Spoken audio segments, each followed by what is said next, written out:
لە دوای سەردانەکەی ئەحمەد شەرع بۆ کۆشکی سپی و کۆبوونەوەی لەگەڵ دۆناڵد ترامپ سەرۆکی ئەمریکا، هەوڵەکانی واشنتۆن بۆ جێبەجێکردنی پلانی ئاشتی لە سووریا و یەکخستنی هەسەدە و دیمەشق بەردەوامە.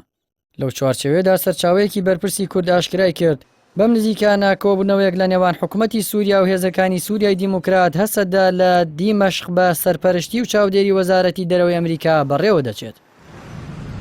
ئامانجی سەرەکی ئەم کۆبوونەوەیە جێبەجێکردنی ڕێککەوتنەکەی مانگی ئازار و داڕشتنی نەخشەڕێگایەکە بۆ یەکخستنی تەواوی هێزەکانی هەسەدە لە ناو پێکاتێ حکوومەتی نوێی سووریادا. ئەماش لە چوارچێوەی هەوڵەکانی ئەمریکادایە بۆ دڵنیابوون لە سەقامگیری ناوچەکە و بەردەوامبوونی ئۆپەراسیۆنە هاوبەشەکان دژی داعش. سەرچاوەکە ئاماژەی بەوەدا کە مەزلوم عەبدی فەرماندەی گشتی هەسەدە و ئەحمەد شەرع سەرۆکی سووریا بەشداری دانیشتنەکە دەکەن لەگەڵ ژمارەیەک بەرپرسی هەردوو لاو بە ئامادەبوونی نێردەی تایبەتی ئەمریکا بۆ سووریا.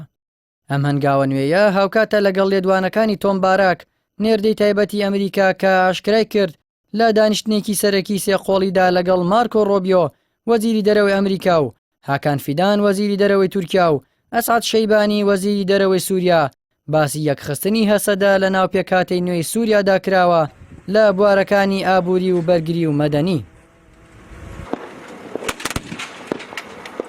باراک ڕایگەیاند کە لەو دانیشتنەدا هێڵە گشتیەکانی قۆناغی داهاتووی چوارچێوەی ئەمریکی، تورکی، سووری دیاری کراون و پەیوەندیەکانی نێوان تورکیا، سووریا و ئیسرائیلیان تاوتوێ کردووە.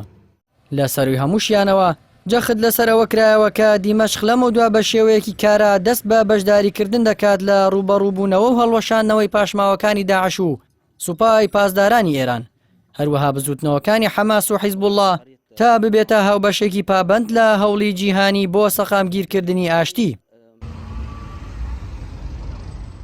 لە بەشێکی دیکەی لێدوانەکەیدا تۆم باراک ڕایگەیاند کە هەنگاوی داهاتوو بۆ بەخشینی دەرفەتێکی ڕاستەقینە بە سووریا هەڵوەشاندنەوەی تەواوەتی یاسای قەیسەرە. داواشی لە کۆنگرێسی ئەمریکا کرد کە ئەم هەنگاوە مێژوویە بنێت چونکە پێویستە هاندەرێکی بەهێزی کۆتایی هەبێت بۆ ئەوەی حکوومەتی نوێی سووریا بتوانێت بزوێنەری ئابووریەکەی دووبارە کار پێ بکاتەوە و گەلی سووریا و دراوسەکانی نەک هەر بژین بەڵکو بتوانن گەشە بکەن.